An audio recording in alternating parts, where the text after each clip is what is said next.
మరి 1వ స్కందం 5వ అధ్యాయం 17వ శ్లోకం చూడబోతున్నాం.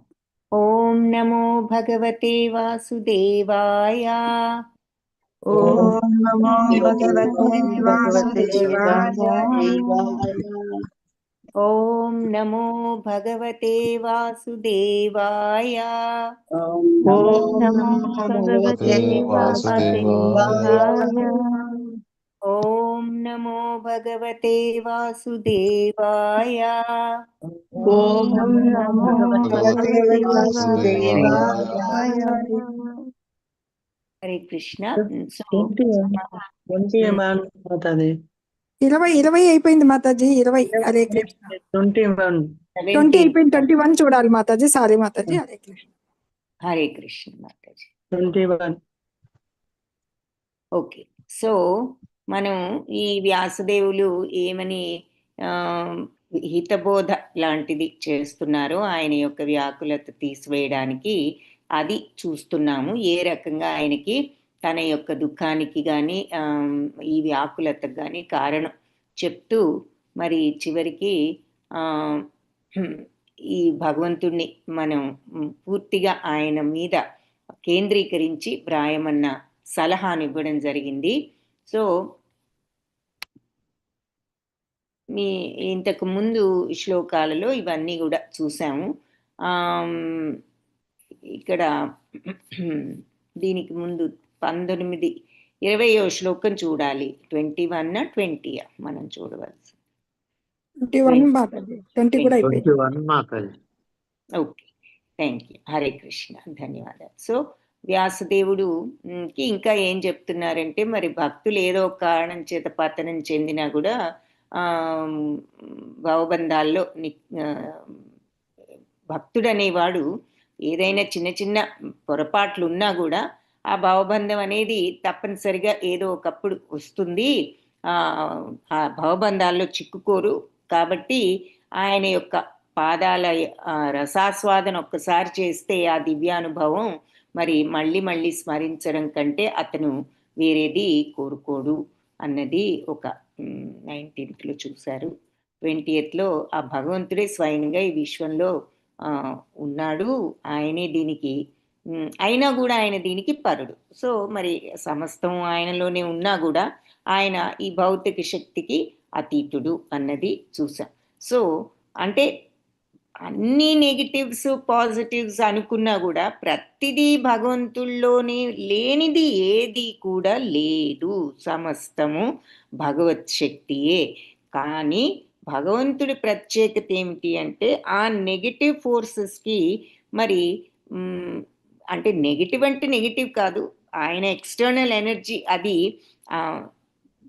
అది కూడా ఎనర్జీయే. కాకపోతే ఏమిటంటే దాని యొక్క ప్రభావం మనం అభ్యసించి మనం మరి తద్వారా ఈ కోరికల్ని పెంచుకుంటున్నాం. కానీ భగవంతుడికి ఆయన వీటి యొక్క ప్రభావానికి గురికాడన్నది మనం తెలుసుకున్నాం. అదే ఇక్కడ చెప్తున్నారు. ఈ విశ్వం అంతా కూడా మరి ఆయన నుండే ఉద్భవించి ఆయనలోనే నిలిచి చివరికి ఆయనలోనే మరి మళ్ళీ అంతా కూడా ప్రవేశిస్తుంది. కాబట్టే మరి విశ్వరూప దర్శనం అప్పుడు కూడా వీళ్ళందరూ నీ నోట్లోకి వెళ్ళిపోవడం, ఏదో అగ్ని దగ్గరికి పురుగులు అవి వెళ్ళిపోయినట్లు అందరూ నీ నోట్లో ప్రవేశించడం చూస్తున్నాను అని చెప్పేసి అర్జునుడు అనడం మనం చూస్తాం.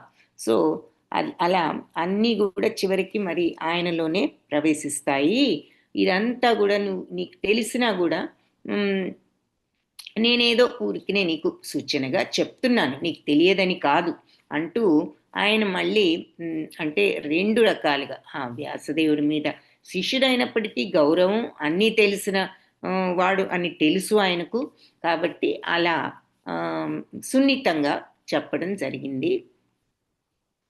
ఇక 21st శ్లోకంలో కూడా అందుకే ఆ చెప్పే విధానం ఎలా ఉంది, ఆయనని మరి ఆయన గౌరవానికి భంగం కలగకుండా చెప్పడం జరుగుతుంది.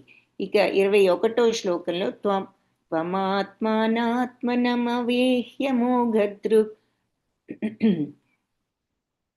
పరస్య పుంసః పరమాత్మనః కలాం అజం ప్రజాతం జగత శివాయతన్ మహానుభావాభ్యుదయోధిగణ్యతాం.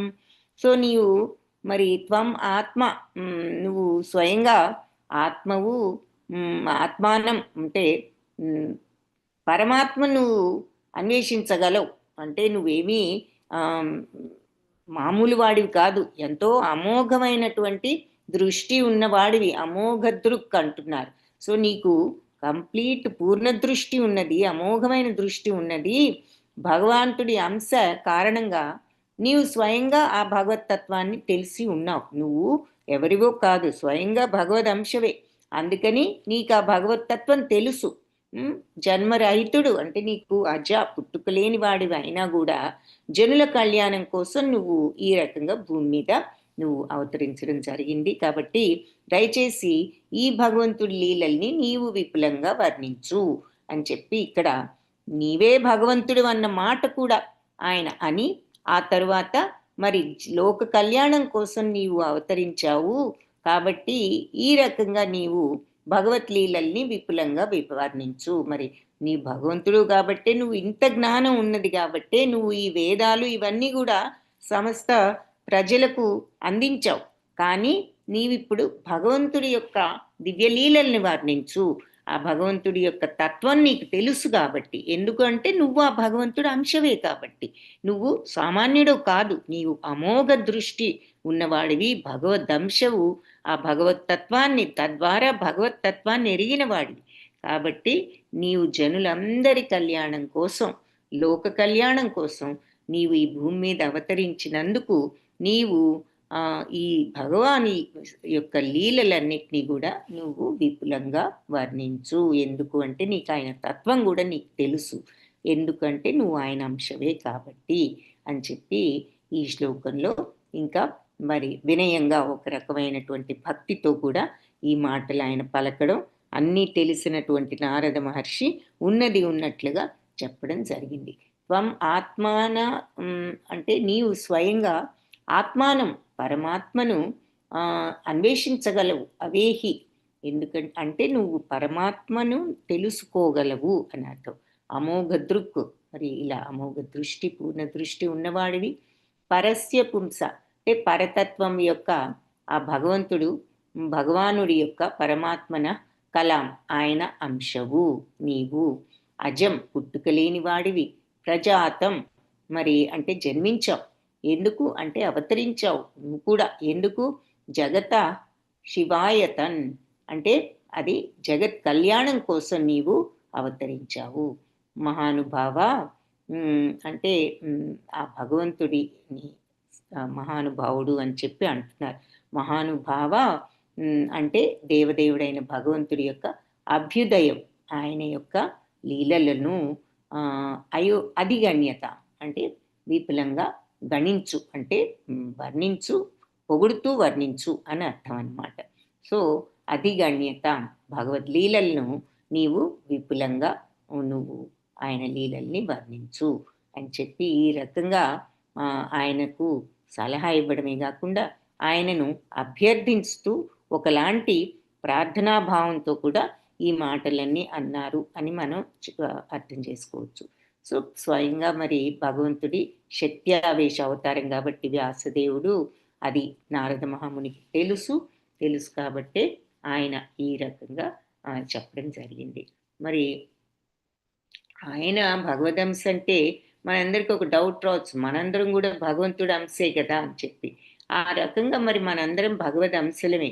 ఈ రకంగా అంశల రూపంలో అందరూ కూడా మనందరం కూడా భగవంతుడి యొక్క సేవకులుగా మనం యాక్చువల్గా ఆయన అంశ అంటే ఆయన యొక్క సబార్డినేట్స్గా సేవకులుగా మనం కూడా ఉన్నాం. అయితే పతిత జీవులందరికీ కూడా శుభాన్ని కూర్చడం కోసమే ఈ వేదవాంగ్మయం అంతా కూడా మరి వ్యాసదేవులు అందించారు. అంటే ఏమీ తెలియని ఈ అమాయకులకు, ఈ పామరులందరికీ కూడా శుభాన్ని కలిగించడానికి ఆయన వేదాలు ఏది మంచి ఏది చెడు అనేది ప్రతి ఒక్కరికి తెలియాలనే ఉద్దేశంతో ఆయన అవన్నీ కూడా అందించడం జరిగింది. అయితే అలాంటి ఈ వేదాల వల్ల లాభాన్ని పొంది భవబంధాల నుంచి మనం బయటపడాలి అంటే వేద పఠనం చేసి ఆ జ్ఞానంతో మనం వేదాలను ఫాలో అయ్యి ఆ రకంగా మనం ఈ భవబంధాలన్నిటి నుంచి కూడా బయటపడవచ్చు. మరి అలా పడటమే ఈ ఈ పామర జనులు మనలా అంటే తెలియని వారి యొక్క ధర్మం. వాళ్ళు చేయవలసింది ఏమిటంటే వేద పారాయణ చేసి ఏ రకంగా జీవితాన్ని ఇలా మరి పరిపూర్ణం చేసుకోవాలి అనేది తెలుసుకోవాలి వేదాల ద్వారా అని చెప్తూ వ్యవహార రీత్యా మరి నారదముని తనకి గురువు అయినప్పటికీ కూడా ఆధ్యాత్మిక గురువుపై ఆధారపడవలసిన అవసరం అసలు వ్యాసదేవులకు లేదు అని చెప్పి ఇక్కడ భాష్యంలో అంటున్నారు. మరి అంతే కదా, ఎందుకు అంటే ఆయనే దేవదేవుడని ఇక్కడ స్వయంగా నారదులే అంటున్నారు. నీకు భగవతత్వం నీకు తెలుసు అందుకని అని కూడా అంటున్నారు. సో ఆయనకు తెలియంది లేదు, భగవతత్వమే ఆయనకు తెలిసినప్పుడు. కానీ ఏదైనా రచనలలో మరి ఆ భగవంతుడి లీలలు లేనప్పుడు అది రాణించలేదు అన్న విషయం మాత్రమే ఆయన ఎత్తి చూపడం జరిగింది. సో మరి ఆయనకి అన్నీ తెలిసిన వ్యాసదేవులకు గురువు అవసరం లేదు, ఆయనే మరి అందరికీ ఆధ్యాత్మిక గురువు. ఇవన్నీ వ్రాశారు, వేదాలు చదివి మనందరం ఆత్మానుభూతి తెచ్చుకోగలిగినప్పుడు వేదాల యొక్క రచయిత అయిన వ్యాస మహర్షికి మరి ఆ ఆధ్యాత్మిక గురువు అవసరం. ఆయనే అందరికీ ఆధ్యాత్మిక గురువు. కానీ ఆచార్యుడిగా ఉన్నందుకు ప్రతి ఒక్కరు కూడా మరి గురువు అనే వాళ్ళు ఒకళ్ళు ఉండాలి. కాబట్టి తను గురువు అయినప్పుడు తను ఒకరికి గురువు అయినప్పుడు తనకు కూడా ఒక గురువు ఉండాలి అనే విషయాన్ని ఆయన తన యొక్క ప్రవర్తన ద్వారా మనకి అందరికీ కూడా ఒక ఆదర్శంగా చూపిస్తున్నారు. ఇది పద్ధతి, గురువు అనేవాళ్ళు ఉండాలి అని. సో వ్యాస మహర్షికి గురువు అనదగ్గ వాళ్ళు ఎవరు అంటే మరి నారద మహర్షి. కాబట్టి స్వయంగా ఆయన కూడా భగవద్ అవతారం అయినా కూడా వ్యాస మహర్షి నారదుల వారిని గురువుగా స్వీకరించడం జరిగింది. ఎందుకంటే ఆయన పరమ భక్తుడు కాబట్టి ఆయనకు ఆ అర్హత ఉన్నది అని.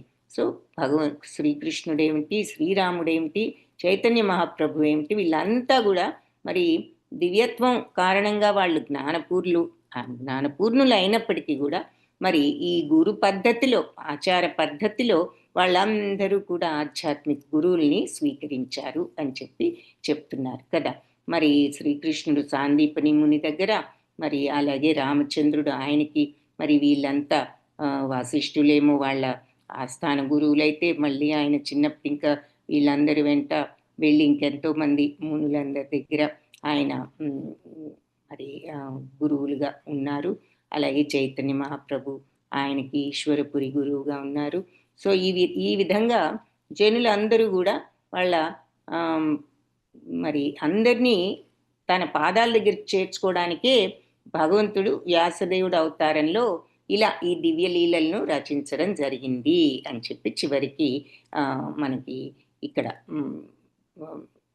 భాష్యంలో వివరించిన విషయం. అంటే ఈ వ్యాసదేవుల రచన అయిన ఈ భాగవతం, మరి తరువాత ఈ వేదాలు కానీ ఇవన్నీ కూడా రకరకాల మార్గాలు భగవంతుడిని చేరుకోవడానికి అన్ని మార్గాల్ని రచించినది ఎవరు అంటే ఆఖరికి మరి ఈ భారతం లాంటివి కూడా మంచి చెడు తెలిపేటటువంటి ఈ గ్రంథాలే కాకుండా, వేదాలే కాకుండా చివరికి భాగవతాన్ని కూడా ఆయన రచించింది. మరి అందరినీ తన పాదాల దగ్గరికి చేర్చుకునే విధానం తెలియజేయడానికి ఆయన వ్యాసదేవుడు అవతారంలో ఈ రచనలన్నీ చేశారు. అది వ్యాసుల వారి అవతరణకు పరమార్థం అది అని చెప్పి ఇక్కడ భాష్యంలో చివరికి చెప్తున్నారు. సో అది ఈరోజు శ్లోకం. సో రేపు 22వ శ్లోకం చూద్దురు కానీ.